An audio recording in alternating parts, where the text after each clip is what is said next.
Hello, everyone. It's a great pleasure for me to close this series of podcasts on the meaning of life, where philosophy gets personal, with Professor Jennifer Eagan.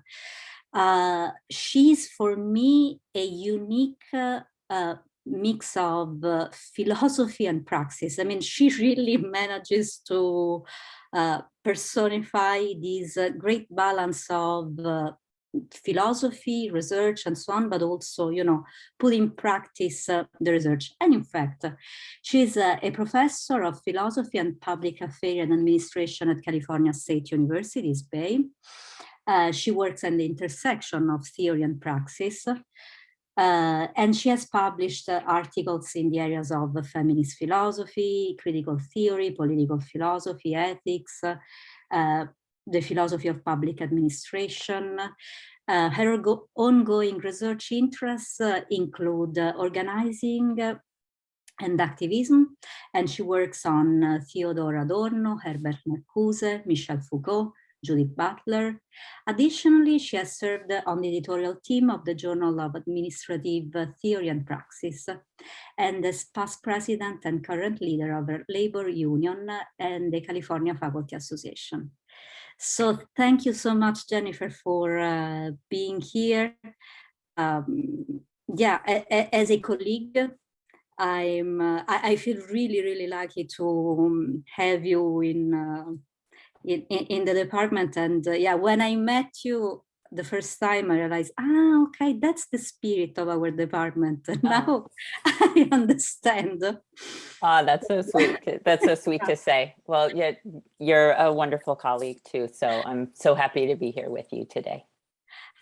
If I can start from an angle of your bio note, how did you manage to combine theory and praxis? How these two aspects came together in your life? Because it's not that maybe. No, I feel like that came together for me by a series of accidents. In many ways, I had always been interested in politics, and also found it dismaying, disillusioning, disappointing at the same time. And when I was applying for jobs, I had gotten my PhD in philosophy from Duquesne University, studying continental philosophy. And my dissertation had some political themes in it. It wasn't centered in political philosophy. It was centered on Kant's philosophy, his ethics and aesthetics, but it had a political bent to it. But I saw this job ad for Cal State East Bay, and it was for a joint appointment in the departments of philosophy and the Department of Public Administration. So you started from that. Wow. Yes. So that job ad. So I quickly tried to figure out what public administration was, so I could apply for this job. So, didn't you feel scared? I mean, I wouldn't know from where to start. I researched. I looked at the department. I was, I forgot about. I was like, okay, the philosophy part I can deal with. I'm just going to look at this public administration part. But I ended up having a really successful interview, and those kernels that were in my dissertation kind of came out, and I ended up getting this great job where I taught a third of my time in the public administration department. What did you teach? I taught philosophy of public administration and administrative ethics. So the philosophy of administrative, and Cal State East Bay's public administration program is unique that it has this theoretical bent.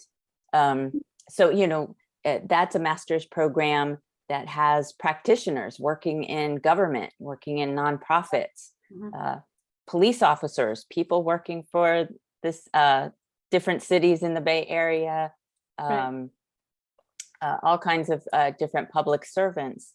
But the idea behind the program is to have them think about the political philosophy behind what they do. And so that was part of the class. And those classes, I mean, that class is that it's changed form a little bit over time, but that's a great class.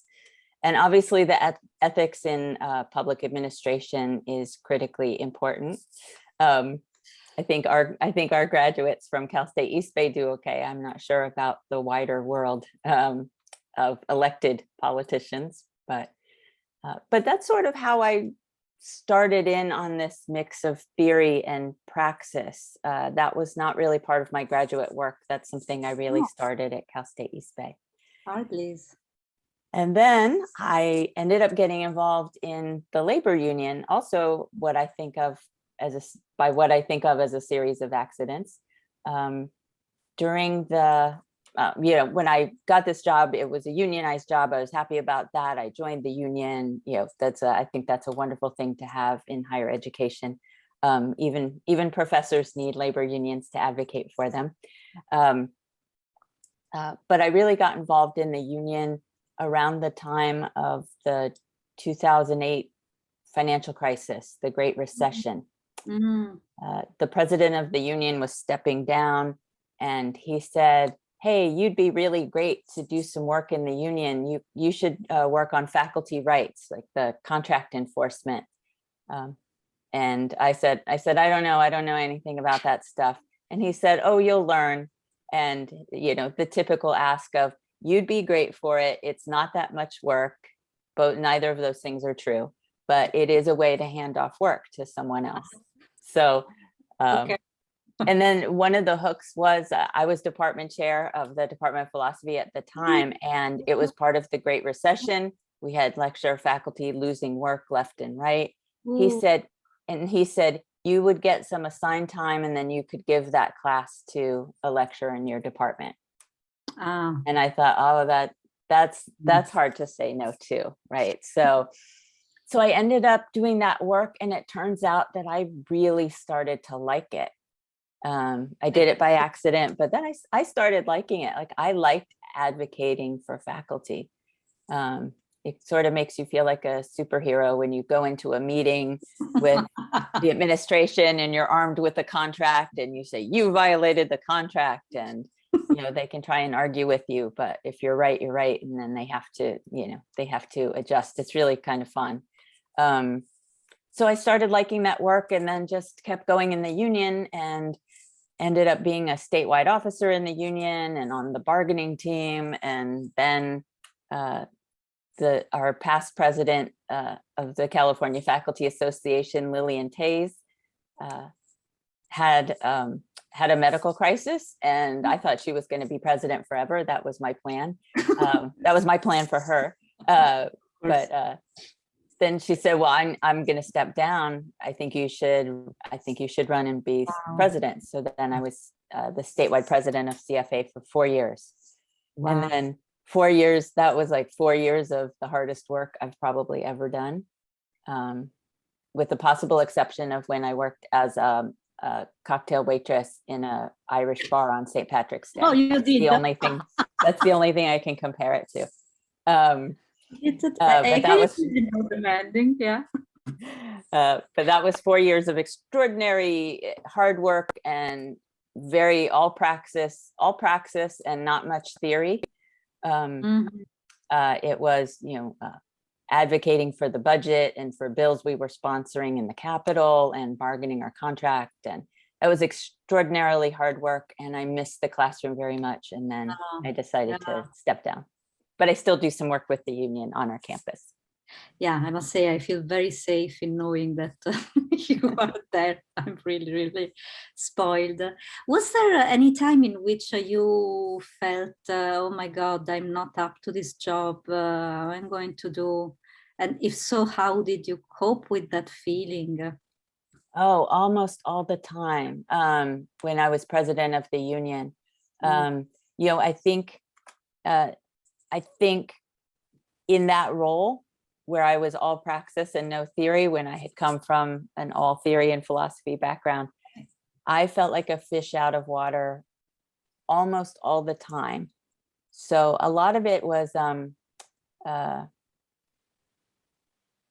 having to really gather yourself, really be intentional in ways that I was not usually intentional. Even things like how I dressed or how I spoke. Because I wasn't, I'm used to being a professor. You Right. get to, it's a wonderful job being a professor, because you get to be yourself and share your genuine thoughts and be a real person.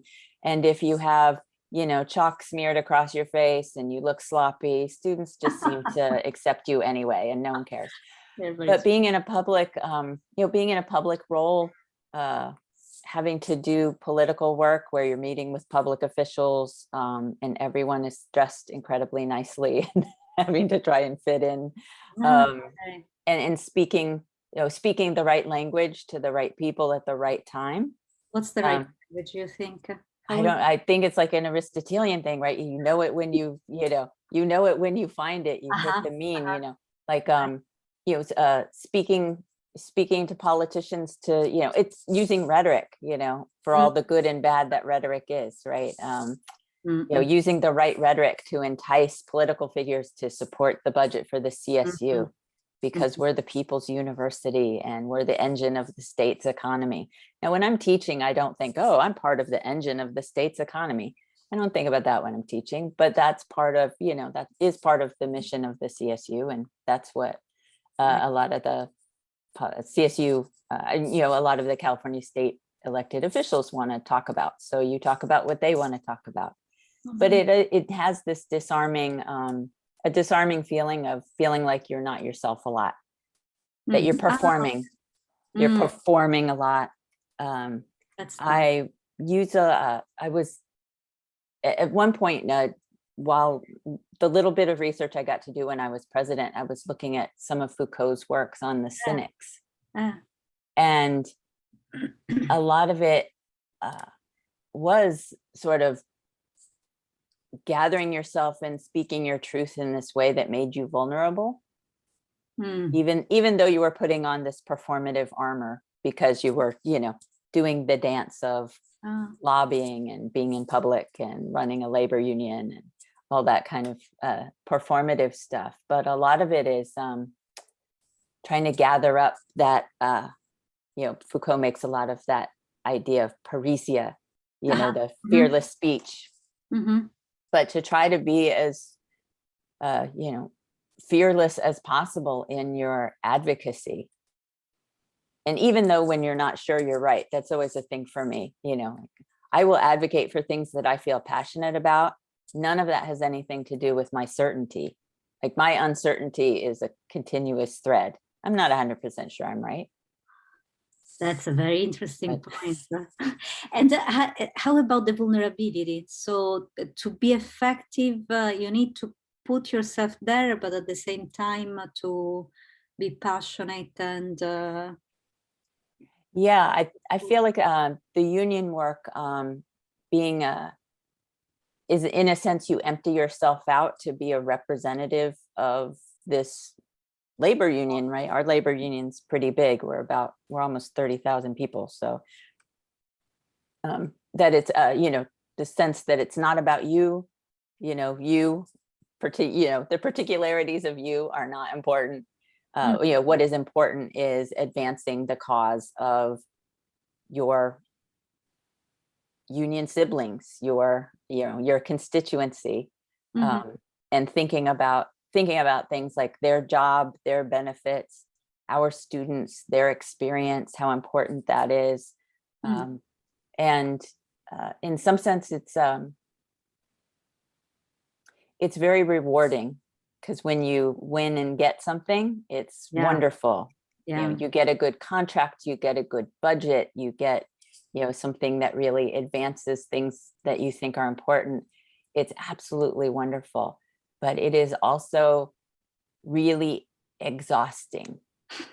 And I think too, for faculty members who work in a labor union environment, I think our natural tendency is to go in a room by ourselves and do some research and read a book, right? Like that's part of how we became professors in the first place. Like, we're introverts. We just want to go be by ourselves and like get in our own head and our own space, right?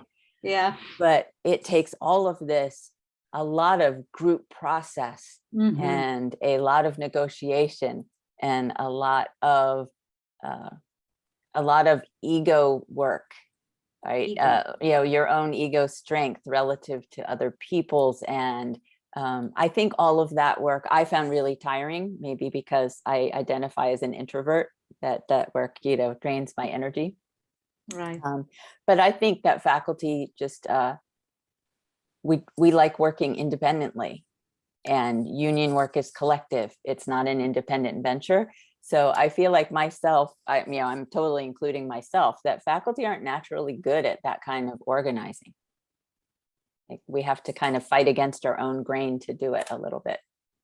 Yeah, which might be one of the problems. And you're writing now, you're doing research on political organization and introversion. I am, yes. That's my upcoming sabbatical project. Ah. So it starts from my own experience of thinking like, I'm not sure if introverts are good at this, but also finding that there are a lot of strengths that introverted people have in organizing too.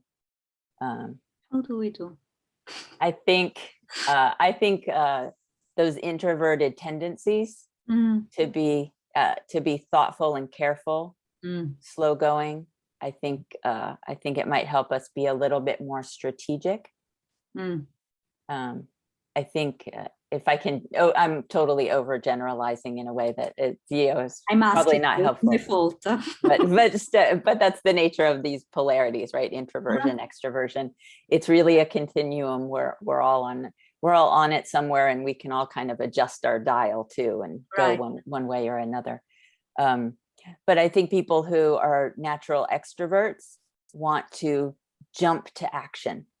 Like that's their, like, great, great, we're all here, let's talk it out, let's go, let's jump to action, let's jump to doing the right thing. And I think introverts might be like a little more cautious, a little more slow and strategic, but I've found that sometimes that's exactly the right thing. You don't jump into something with both feet before you realize it's a bad idea.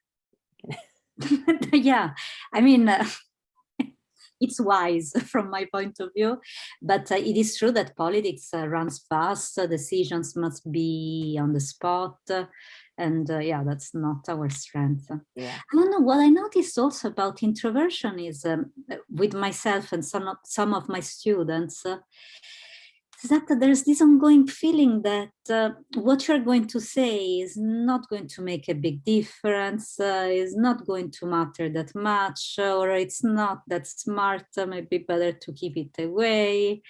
And often it's a pity, because you can make a difference, you can help moving things forward. Yeah. As I said, I started out being interested in politics, but finding it dismaying and disillusioning, which I still do. But I think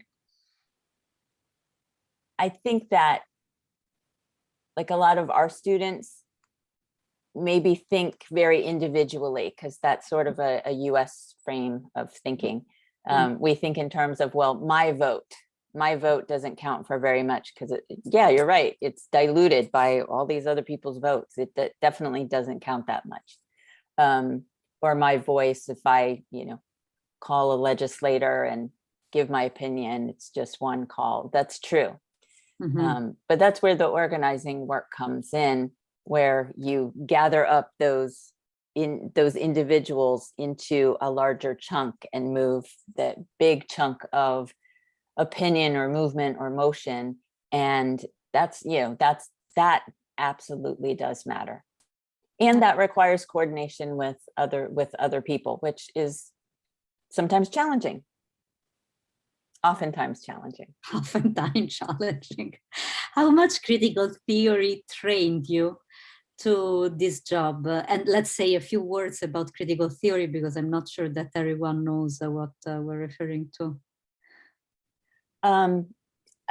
Critical theory, as I study it, it has a lot of different incarnations, but it really begins with the Frankfurt School, and with figures like Theodor Adorno and Max Horkheimer and others who really took on the post-World War II problem of what happened, what happened in Nazi Germany? What was that? And it's a significant problem. I don't think we understand it still. I think it's clear from recent events that we have not learned lessons very well from that period. And even things like how propaganda works to mobilize human beings to do bad things. That's an extremely powerful piece of research that they initiated that's ongoing. I think for me, critical theory helps with a couple of different things. It helps me think of politics as not being formal politics, like who has political office and who votes and public opinion polls and that kind of politics. Politics is all the mechanisms of power, which is much, much broader than formal politics. And it also, I think, helps me map power, like see where power is in society and see where the points are to move it. And I think even contemporary critical theory, some people put Foucault in there. I'm not sure if I do or not, but people who are doing this continuing critical theory work, I think, are looking at how hegemonic power is, right? When you look at a power structure, you think, oh my gosh, that's unchangeable. We can't possibly do that, right? We can't possibly move this thing. But then critical theory is, does acknowledge that hegemonic structure, how big power is and how unmovable it seems. But also critical theory gives you little windows of how to change it.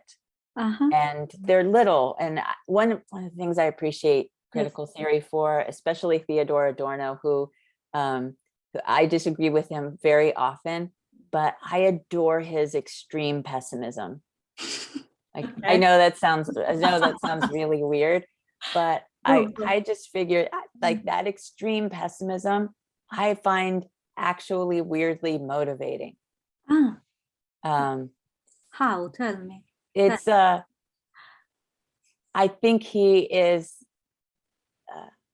being a realist in the most extreme sense. Like if we're going to be honest, these big power structures that influence our lives so deeply, they are big and they are powerful and they do things to us that we don't even know, right? They create beliefs in our heads. They structure our physical lives. They, through the distribution of goods in society, right? It's really powerful. So that, I think that pessimism is a realism, like that is true. This idea that you're somehow free in your head, despite the material circumstances surrounding you. Forget it. Probably not. That those things are really and genuinely powerful. I think that's the part of pessimism that I like, because I think that we can get into a kind of false positivity about, like sending a couple letters to some legislators are really going to change big structures. They're not. They might do some good, but they're not going to change big structures. But it's also, I think, the historical perspective of critical theory too reminds us that over long periods of time, things change a lot. I think of that. There's a quote by Ursula Le Guin, the science fiction writer, right? That capitalism, I'm going to paraphrase, capitalism seems inevitable, right? Unchangeable. But once upon a time, so did the divine right of kings. Absolutely. So, over long periods of history, things do change, and they change through the movement of people. I mean, ultimately, it is people who move history and move those big ideas. Right? The divine right of kings sounds completely stupid and ridiculous now.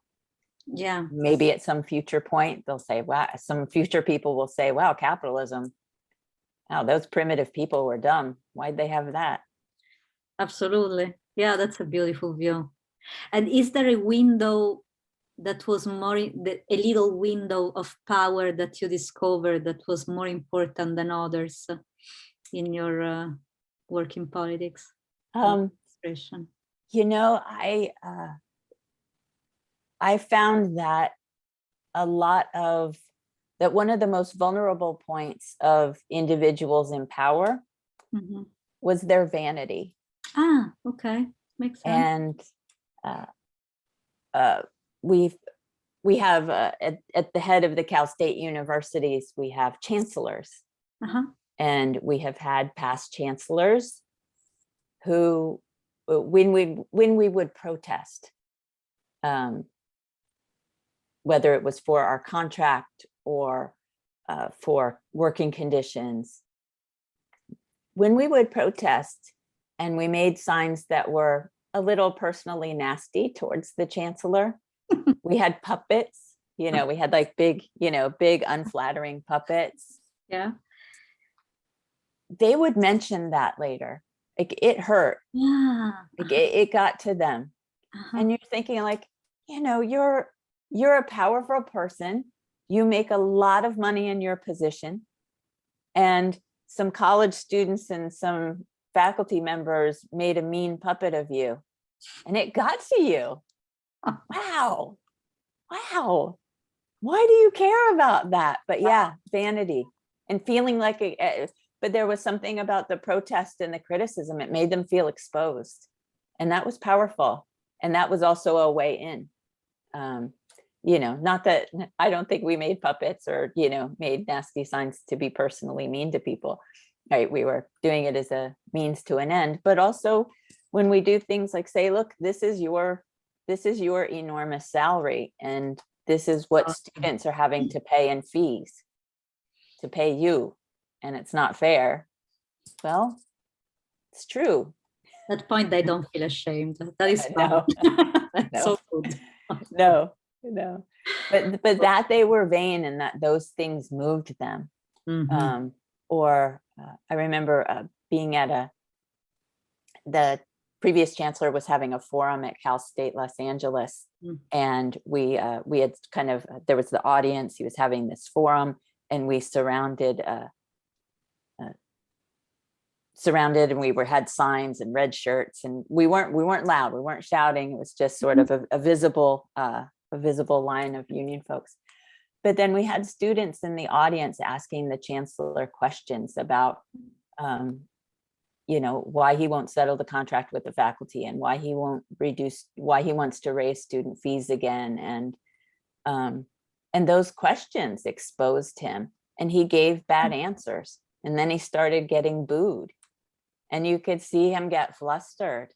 And it was just, one student was talking, this really got to him. But one student asked about the experience of students of color on campus, and what was he doing about that, and about racism on campus. And he started his answer with, he has a picture of Martin Luther King Jr. in his library. And so all the students heard it, and it was just a roar, just like, what? That's your answer? That's not an answer. But it is, but I'm sure it was horribly embarrassing. Like, if I were him and I had that experience and I had said that, I would just be on the floor embarrassed. So, but yeah, it's interesting how fragile people in power are, and also how little power they have. I think even things like the Me Too movement, like you watch a very powerful person fall very quickly, right? Like if you flip the switch, now they might come back and have power again, such as the nature of our society, but power is pretty fragile, and it depends on other people. And if other people decide they don't want you to have it anymore, you won't have it.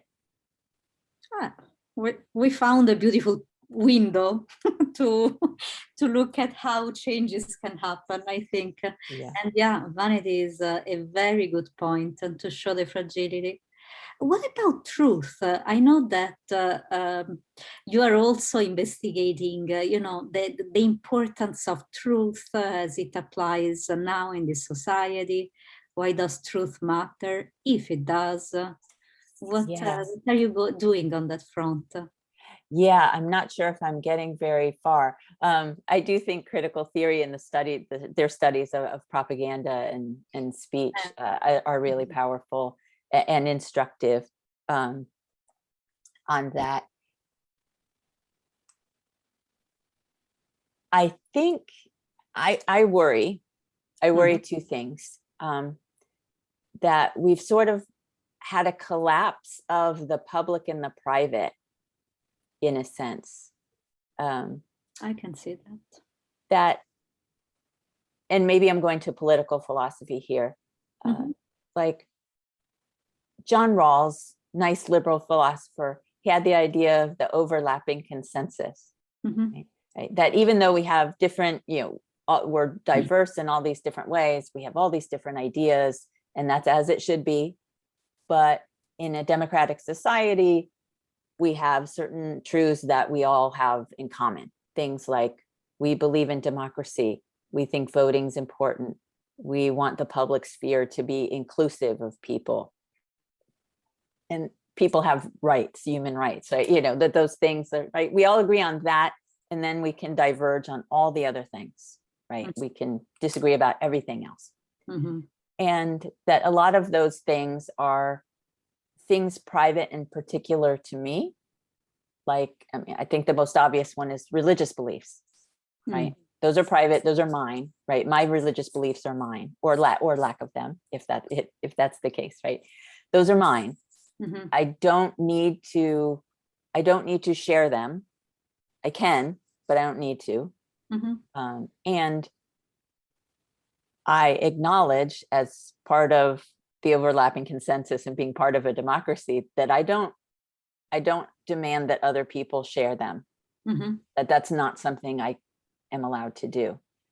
And I think similar to religious beliefs, there are a lot of beliefs that are taking that frame of taking a private belief and making it a demand in the public sphere.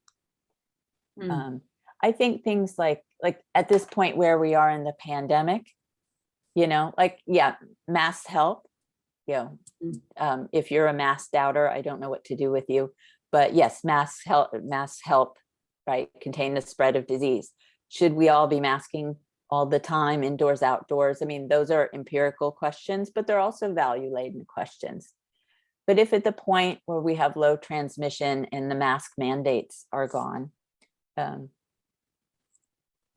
if you see someone with a mask, do you wish they would take it off? Like that impulse, you shouldn't have it. I know that's people that attack people with masks. Right. I mean, it's more than an impulse. Yeah, exactly. Or even people who are now masking, but the mask mandates are gone, who are judging people without masks on. I mean, which I know I'm a little more prone to that side of it. But also it might be that we're about at the time when, we stop masking. I'm not there yet personally, but the idea that one's individual choice to protect themselves and others with a mask, or not to when it's not mandated, the demand of imposition on other people, I think that bleeds into things like the rejection of expanded voting rights that's happening, or the erosion of voting rights that's happening in a lot of states. It really is a denial. Like, I don't want some people's opinions to influence my life. I don't want to accept the ground just the groundwork of democracy, that everyone gets a vote. And if I lose, that's just how it goes. Like, that's an extraordinary thing to insist on. What do you think is the drawing line between truth and opinion, if there is? Yeah, that's a great question. And I know some people have joked that I'm a postmodernist because I don't really believe in truth, which itself is not true. I think that there are, obvious empirical truths, right, that we collectively need to accept and deal with. And I think that in politics now, there has been such a denial of fact. I mean, fighting over values, that's exactly what politics is. That's fine, that happens. Should the US accept immigrants? Yes or no? I mean, that is a value question, and that can be fought over. But does the virus exist? Do vaccines work? Should people have the ability to vote who are citizens and eligible to vote? Like, those are not real those shouldn't be value questions. Those should be empirical questions that we deal with. Mm-hmm. How do we make sure everyone votes and votes fairly? Mm-hmm. How do we contain this virus so people don't die? I mean, those are facts that you deal with using politics. But there's been, I don't know, this little, I would call it delusion. And I don't necessarily think that all delusions are necessarily bad. Some delusions are helpful, useful, right? But a collective delusion where we cannot accept facts so that we can work together to grapple with them. That is the dismaying part. Mm-hmm. And it's not, people can believe outlandish things, but still participate in a democracy and still work together to solve collective problems. But it's that part that seems to have gone away, at least in certain parts. I'm hoping it's like the US is, I don't know, going through a second adolescence, and it's a phase. And maybe we'll just get through it. But I know it's not just the US. We've seen it all over. So, but I hope maybe it's a phase. And I don't want to come to such a simple conclusion. But when you trace the advent of social media to this delusion that leads to our lack of capacity to collectively deal with problems, it coincides pretty well. The advent of social media, our ability to have collective delusions that we connect with others across the globe, really seems to be a significant factor. So I will make a little jump now and ask you, what drawn you to philosophy? What was going on in your life back then? What was the theme? Did it bring some peace? Well, I think what drew me to philosophy was my fear of death. And grappling with that as a young person. And I remember the first time I heard the word existentialism. It was from my high school teacher in an English class when we were reading William Faulkner's As I Lay Dying. It's a great novel. It also seems like a novel. Should we have been reading that in high school? That's a pretty deep novel. But anyway, my teacher was really cool. But she talked about existentialism, and I thought, that's something I'm interested in. And then when I started undergraduate school, my second semester as a freshman, there was a class called existentialism. It was an upper division class, and I probably wasn't supposed to take it, but I took it anyway. Gotcha. And that class was taught by my mentor, Dr. Craig Vasey. And that was the class. I fell in love with philosophy. And we read that class, we read two parts of two books. We read part of Heidegger's Being in Time. We read part of Sartre's Being in Nothingness. And that was it. And reading Heidegger, we've talked about how problematic Heidegger is, which I didn't realize at the time when I was reading Being in Time. I'm not sure if that would have made a difference, but reading the early parts of Being in Time, where he develops the idea of being towards death, and that's part of the human condition. That's part of, where we always are. We're always in relationship to our end.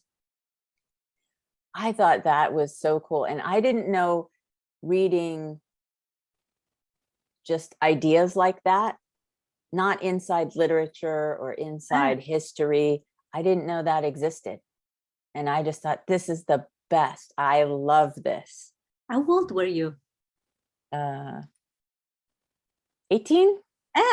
God. 18, maybe 19. Yeah. Wow, not easy. I mean, no, I'm sure I didn't fully understand it either, which is also, I like not fully understanding things. I'm sure I don't fully understand it now, but yeah. But the idea that you could just write theory and ideas just alone was, and just talk about death. Because I feel like maybe this is my my Irish ancestry, but in my family, when people start talking about death, it's like a jinx, and people go like, don't talk about that. Right. You feel like it's like you're evoking it or bringing it in if you start talking about it. It's a bit of a superstition. So that was always my experience. And now it was like reading the taboo thing. I was like, oh, this is so much, this is so great. I see the connection now. Yeah. And did it bring any peace, any, I don't know, the anxiety remained? How did it change your relationship with death? I'm not sure it reduced the anxiety. I don't know if for me philosophy has been necessarily good therapy. But I think what it did is connect me to other people's experience. Makes sense. Yeah, saying this is universal. Right? This is a universal thing about human beings, and that fact makes me feel better. The idea that it's not just me who's being fearful, or me who's anxious, or me who's kind of wrapped up in negative thoughts. I mean, it's not just me. It's existence. It's human existence. It's all part of it.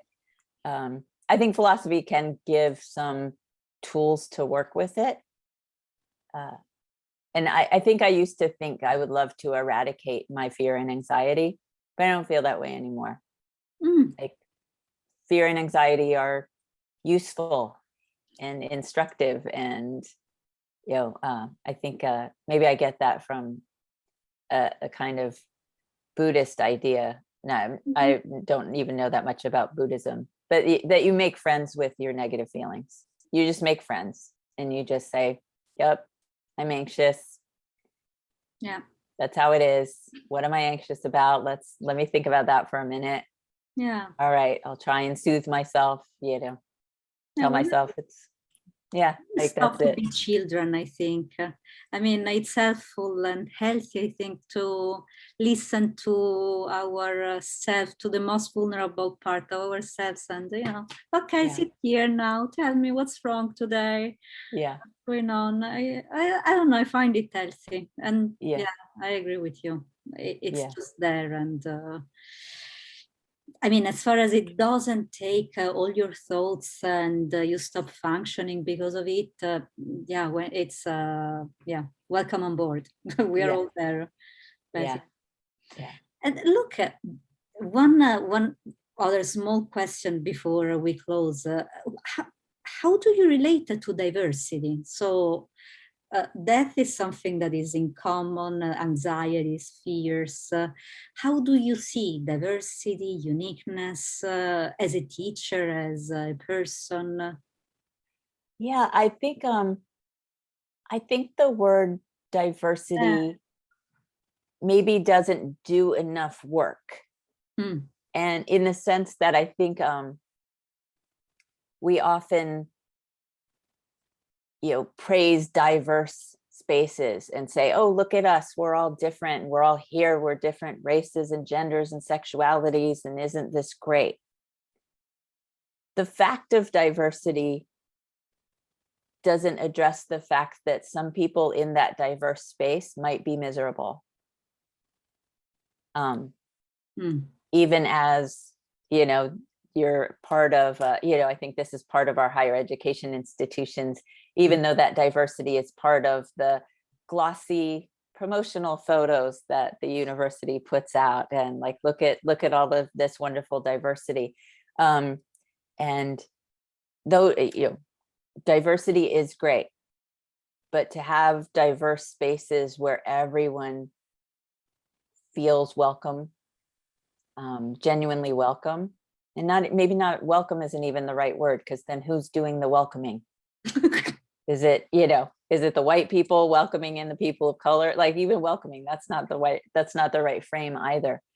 Where everyone feels like they have a real and legitimate part of the space that's equal, maybe different, but equal to the other people in that space. And I think that's where diversity doesn't do enough work. And then you have to look at, how do we actually combat racism, and how does racism and sexism and heterosexism, all of those things, how do they seep into these spaces in ways that we're not often aware of, or we don't see it until it hits us, right? Until it hits, the category where we feel like an outsider. I think that's the really hard, tough work of anti-racist work. It's sort of like in most spaces that we're in, the obvious claims of white supremacy are clearly wrong. We're in communities where, like, yes, of course that's wrong, right? If you're a white supremacist with the tiki torch, you're not, you're clearly wrong. But what are the ways in which that racism has kind of seeped into our everyday ways of being that we don't fully recognize? How has that little bits of everyday sexism kind of colored the interactions of the way men and women act when they're in the room together, or non-binary people? I think all of that is the really hard stuff to examine. And that's the little interpersonal, it's interpersonal dynamics. And it's where those big power structures show up in these little tiny, right, as they're often called, microaggressions, even though they don't feel very micro, but they're micro in the sense that they're on this very interpersonal, very subtle level. And I think that's a lot of hard work. And it feels bad. It obviously feels bad to be in a space where you feel like you're pushed out, right? Or you don't have a full stake in that space and other people do. And it also feels bad when you hear, like, I thought we were all in community together and everything was going well. And someone says, I feel pushed out of this space and you're the one doing it. And that feels terrible. It feels bad, because it is, you might have thought everything was going great. And then that's where I think Robin DiAngelo's work on white fragility and other folks like that come into play, where you just have to say it, to acknowledge, like, yeah, I thought everything was going well and there was something I didn't see. So I need to grapple with that if I want. And this only works for people, like, yes, we do genuinely want to live in co-equal, diverse communities where everyone has a stake and a space and a voice. If you don't want that, I don't know what to do with you. But for those of us who do want that, this is the work that we have to do. Yeah, I can see that. And do you think philosophy can help in this direction? In your blurb for this interview, you wrote something that I really liked, probably because I'm phenomenologist, so I felt like, oh God, I have to do more. That philosophy shouldn't limit just to describe things and life, but should also change things, should also enter into action. Do you think philosophy can do something with that? I think it can. I'm really interested in experimental ethics. What are the, I think we can look, what are the practices that make people feel like whole human beings? And I think philosophy has a role to play in that. Obviously, psychology, sociology, there are other, it's a kind of interdisciplinary affair. Ethnic studies, certainly, right? All have roles to play in that. But I think philosophy can start with the question, what does it mean to be fully human? And, what is, maybe that points to then maybe more the psychological question of what allows humans to be more fully functioning, right? What allows humans to feel like they're fully expressing their humanness in ways that they want. But I think philosophy has a role in that. And I'm really concerned, I think, about how the humanities has maybe gotten left out of some of that work.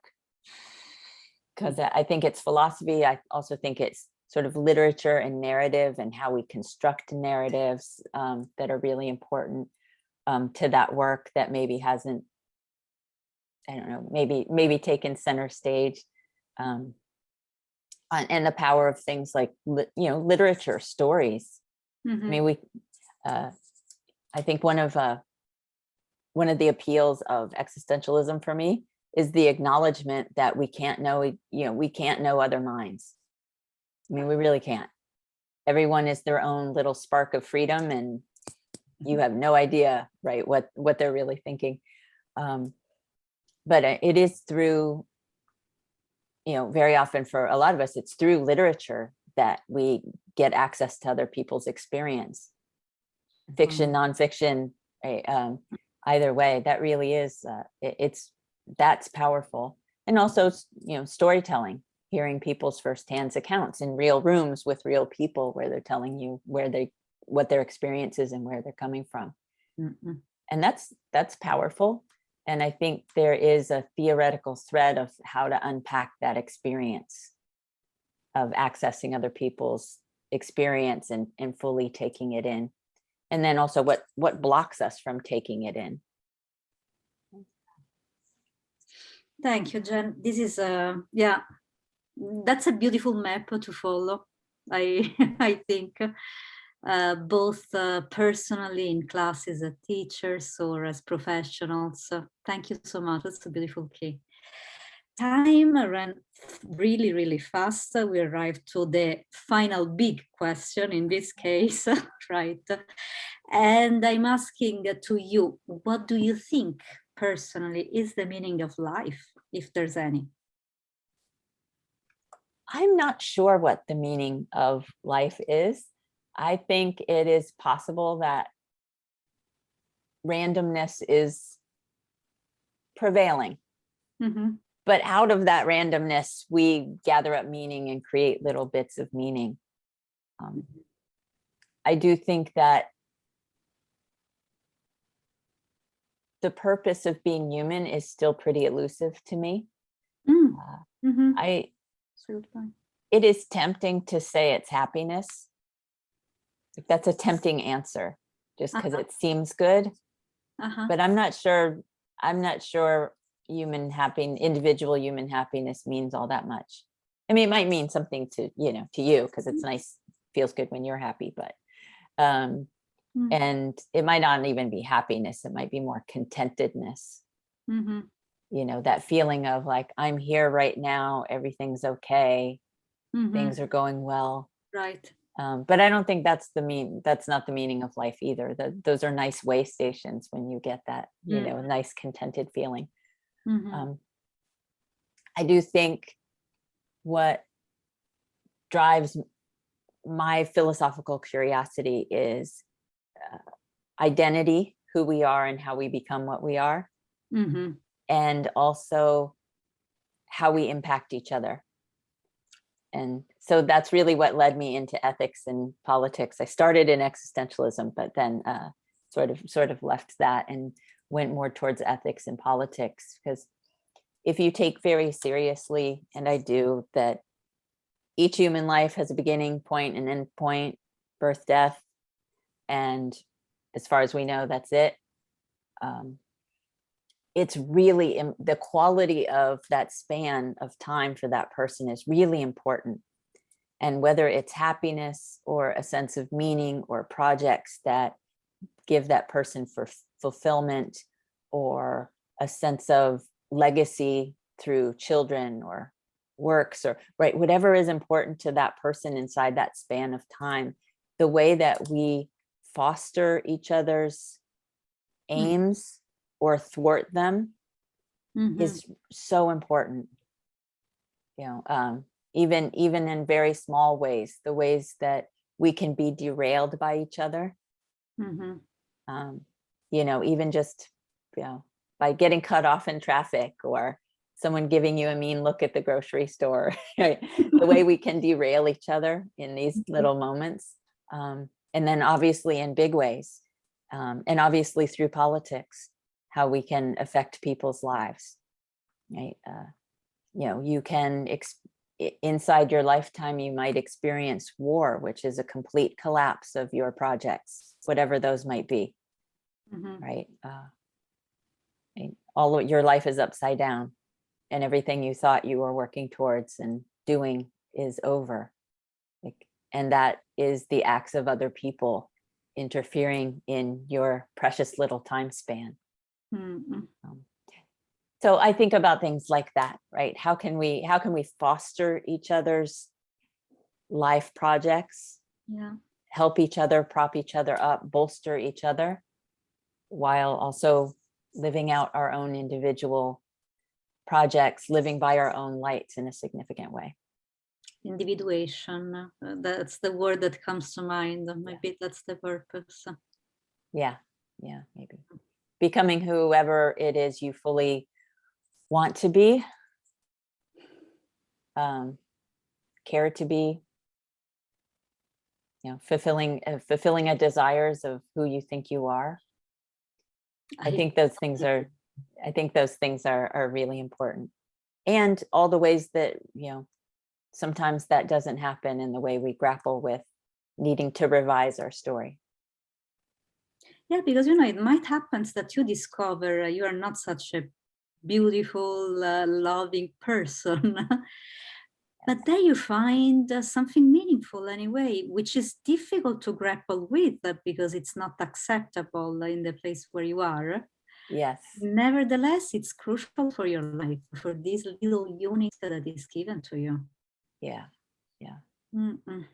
Yeah, exactly. Thank you so much. Thank you for this beautiful time we shared together. It was precious. I'm very grateful that you accepted to be part of this space. Oh, thank you, Susie. And I just had so much fun. This is really delightful. In person next time. Yes.